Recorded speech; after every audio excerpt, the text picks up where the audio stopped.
الرحمن الرحیم باب الخیار، باب ہے اختیار کے بارے میں۔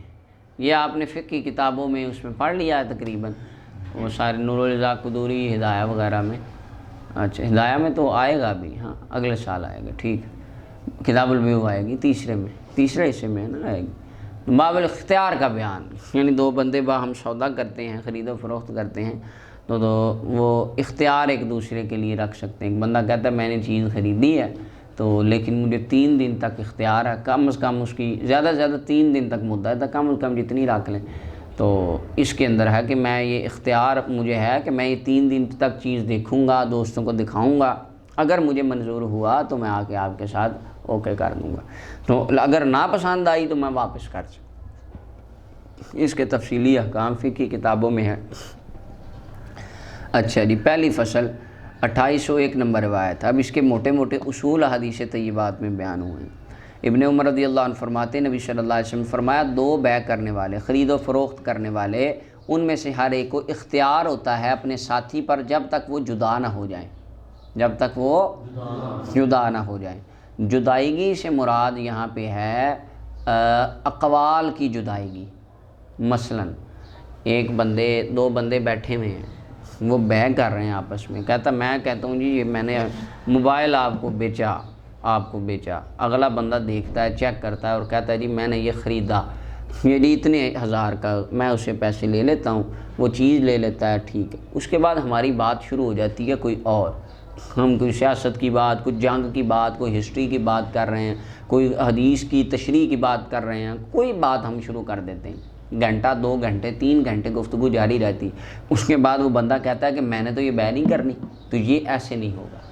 اب وہ بیع کو توڑ سکتا نہیں، کیونکہ جب ایک بار بیع مکمل ہو کے باتیں اور شروع ہو گئیں تو وہ ہٹ گئے، بیع مکمل ہو گئی، بیع کامل ہو گئی، بے شک وہ ساری رات بیٹھ کے گپیں لگاتے ہیں۔ سمجھ آ گئی؟ ہاں، اس کے الٹ امام شافعی رحمۃ اللہ علیہ ان کا یہ نظریہ ہے کہ جو 2 آپس میں خرید و فروخت کرنے والے ہیں، تفرق بالابدان مراد لیتے ہیں، جب تک ان کے بدن جدا نہ ہوں اس وقت تک بیع منعقد نہیں ہوتی۔ تو کہتے ہیں جب سودا ہو جائے تو ایک بندہ اٹھ کے ذرا ادھر سے پھر کے آ جائے تاکہ مجلس علیحدہ ہو جائے، بدن جدا ہو جائیں، مجلس علیحدہ ہو تو بیع منعقد ہو جائے۔ امام اعظم ابو حنیفہ فرماتے ہیں ایسی بات نہیں، تفرق جدائیگی سے مراد ہے اقوال کی جدائیگی، باتوں کی جدائیگی۔ اس کی دلیل انہوں نے قرآن کریم کی ایک آیت کو بنایا۔ اللہ تعالیٰ ارشاد فرماتا ہے سورہ نساء کی آیت نمبر 130 میں، وَإِن يَتَفَرَّقَا يُغْنِ اللَّهُ كُلًّا مِّن سَعَتِهِ، میاں بیوی اگر جدا ہو جائیں تو اللہ تعالیٰ اسے پھر بے نیاز، یعنی اس کے اندر جو میاں بیوی کی جدائیگی ہے، یہاں پر میاں بیوی کی جو جدائیگی مراد لی گئی وہ نکاح کی جدائیگی ہے، اور وہ کس سے ہوتی ہے؟ باتوں سے، نہ کہ میاں بیوی ایسا تو نہیں میاں بیوی بیٹھے ہیں، بندہ اٹھ کے ذرا 10 قدم چل کے آیا تو ان کا نکاح ختم ہو گیا اور وہ جدائیگی ہوگی، ایسا تو نہیں ہے۔ یہاں سے مراد جدائیگی سے نکاح کی جدائیگی ہے، اور وہ کس سے ہوتی ہے؟ اقوال سے، باتوں سے۔ جو لہٰذا قرآن کریم میں بھی جدائیگی سے تفرق کا معنی تفرق بالاقوال لیا گیا ہے، اسی طرح اس حدیث پاک میں اس میں اور بھی بہت سارے دلائل ہیں۔ الا بیع الخیار، تو فرمایا جب تک جدا نہ ہو اختیار ہوتا ہے، اور اگر جدا ہو جائیں پھر اختیار باقی نہیں ہے۔ الا بیع الخیار، لیکن اختیار کی بیع، اختیار کی کیا مطلب؟ وہ آپس میں ڈیل کر کے گئے ہیں کہ بھائی 3 دن تک اختیار ہے، تجھے بھی مجھے بھی، چلے گئے ہیں تو ابھی تو اختیار ہے کیونکہ ڈیل کی، اگر نہیں کی پھر بیع مکمل ہوگی، پھر بیع متفق علیہ روایت۔ مسلم کی روایت میں ہے اذا تبایع المتبایعان، جب 2 بیع کرنے والوں نے بیع کی تو ان میں سے ہر ایک کو اختیار ہے اپنی بیع کا، ما لم یتفرقا، جب تک وہ دونوں جدا نہ ہوں، یعنی ان کی باتیں مختلف نہ ہوں، بدل نہ جائیں، باتیں جدا نہ ہو جائیں۔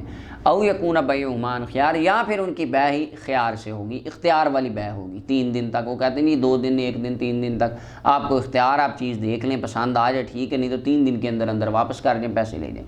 فاذا کان بیعہما عن خیار فقد وجب، جب ان کی بیع ہی اختیار والی بیع ہو، پہلے ڈیل وہ کر لیں 3 دن کی، فرمایا فقد وجب، تو اب خیار شرط ثابت ہو گیا، اب شرط دینے کا جو اختیار تھا وہ ثابت ہو گیا، اور بیع اس کے اوپر موقوف ہے۔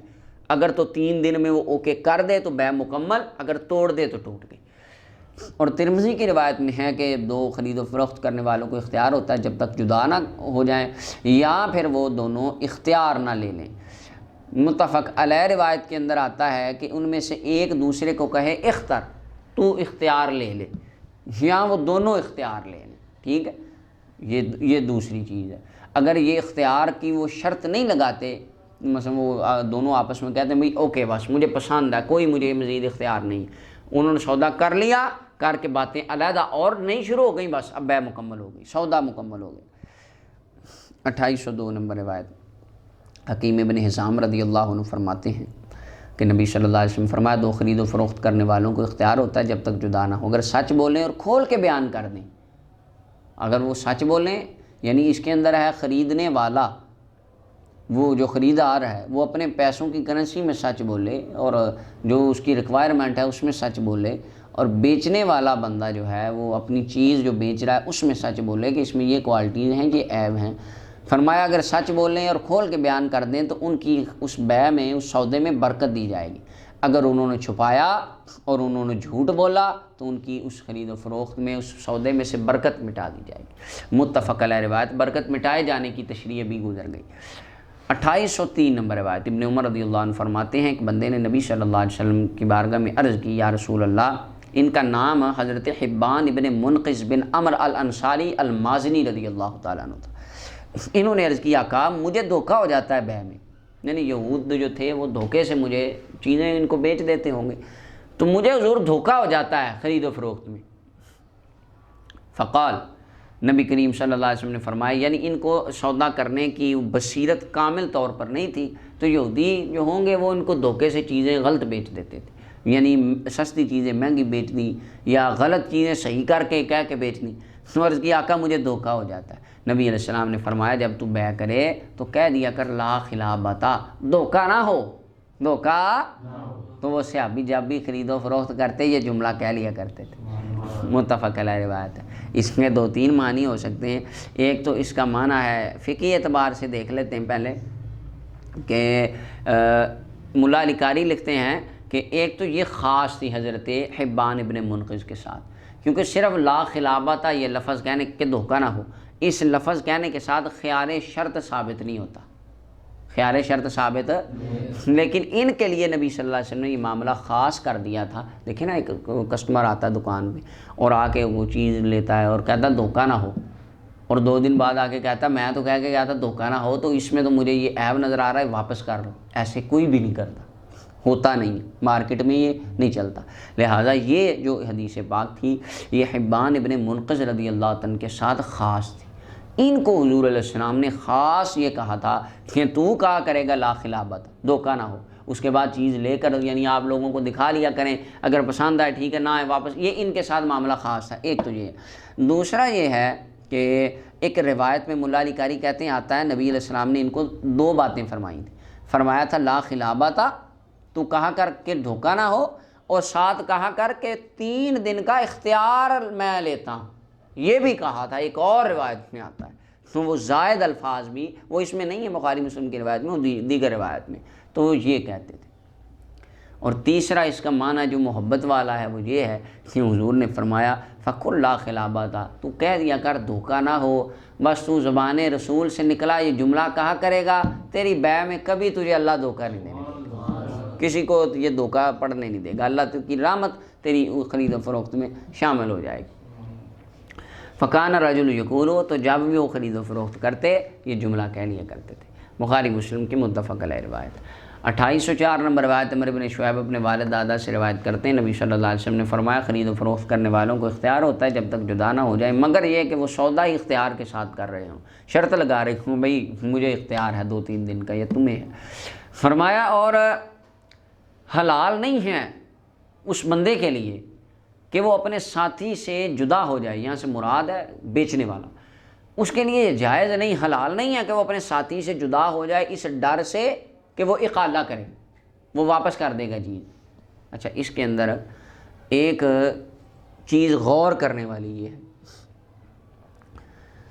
اگر سودا مکمل تب ہوتا ہے کہ جب 2 بندے سودا کریں اور ایک 10 قدم چل کے واپس آئے، اس کے بعد سودا مکمل ہوگا، تو نبی صلی اللہ علیہ وسلم کیا فرما رہے ہیں؟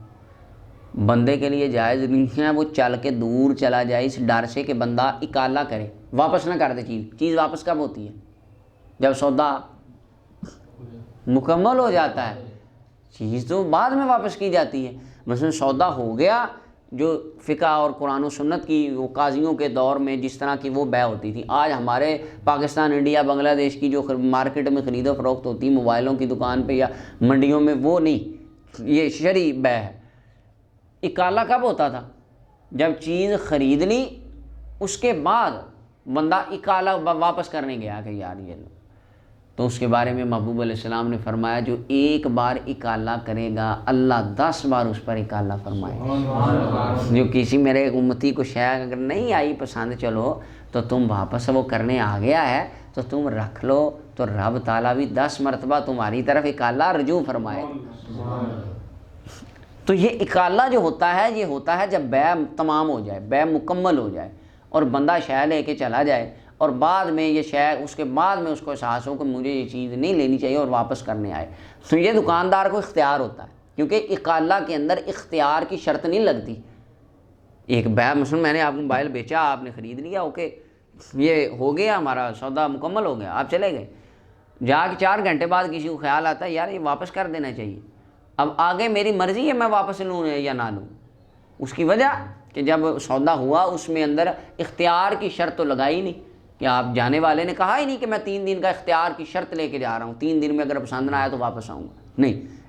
اگر وہ ہو 3 دن کی شرط تو پھر بیع بشرط الخیار ہوگی، اکالہ تو نہیں ہوگا، پھر تو بیع تو مکمل ہی تب ہوگی، تمام ہی تب وہ ہوگی کہ جب وہ 3 دن گزر جائیں اور وہ بندہ اوکے کر دے۔ اکالہ کب ہوتا ہے؟ بیع کے بعد۔ تو اس سے پتہ کیا چلا، ایک مجلس میں 2 بندوں کے جدا ہونے سے پہلے بیع مکمل ہو جاتی، جیسا کہ پیچھے بھی امام ابو حنیفہ رحمۃ اللہ علیہ کا گزرا کہ انہوں نے فرمایا باتیں جدا ہونا یہ مطلب ہے، اور اگر دور جانا مطلب ہے تو پھر یہ حدیث کا کیا مطلب ہے؟ کیونکہ حضور فرما رہے ہیں جائز ہی نہیں ہے وہ چل کے جائے اکالے کے ڈر سے، اور اکالہ ہوتا ہے بیع کے بعد، اگر بیع ہی نہیں ہوئی تو اکالہ کیسا، اور اکالہ ہی نہیں تو دور چل کے جانے کا روایت کا کیا مطلب ہوگا؟ تو لہٰذا یہ روایت کے اندر بھی امام اعظم ابو حنیفہ رحمۃ اللہ علیہ کی بصیرت کی صریحاً تائید ہے کہ وہ بندہ اکالہ کے ڈر سے دور نہ جائے، یہی رہے، اگر اس کا اکالہ کرنے کا دل کرے وہ کر لے اور بندہ اپنی مرضی سے شے واپس لے لے۔ فرمایا اس کے لیے حلال نہیں ہے کہ وہ چیز واپس ہونے کے ڈر سے چلا جائے اس کو چھوڑ کے۔ امام ترمذی، ابو داؤد، نسائی نے روایت کیا۔ 2805 نمبر روایت ابو ہریرہ رضی اللہ عنہ فرماتے نبی صلی اللہ علیہ وسلم نے فرمایا 2 بندے جدا نہ ہوں مگر راضی ہو کے، رضامندی کے ساتھ۔ قرآن کریم میں بھی آتا ہے نا، الا عن تراض بینکم ولا تاکلوا اموالکم بینکم بالباطل الا ان تکون تجارۃ عن تراض منکم، راضی ہو کے، تو ایک دوسرے کی رضامند، بائے جو ہے وہ اپنی قیمت پہ راضی ہو جتنی لی ہے، اور مشتری سودے پر مبیع پر راضی ہو جو شے خریدی ہے۔ 2806 نمبر روایت، تیسری فصل، جابر رضی اللہ عنہ فرماتے نبی صلی اللہ علیہ وسلم نے بیع کے بعد ایک اعرابی کو اختیار دیا تھا، بیع ہوئی تو حضور علیہ السلام نے اس کو اختیار دے دیا۔ امام ترمذی نے اس کو روایت کیا، اور امام ترمذی کہتے ہیں حدیث حسن صحیح غریب ہے۔ صلی اللہ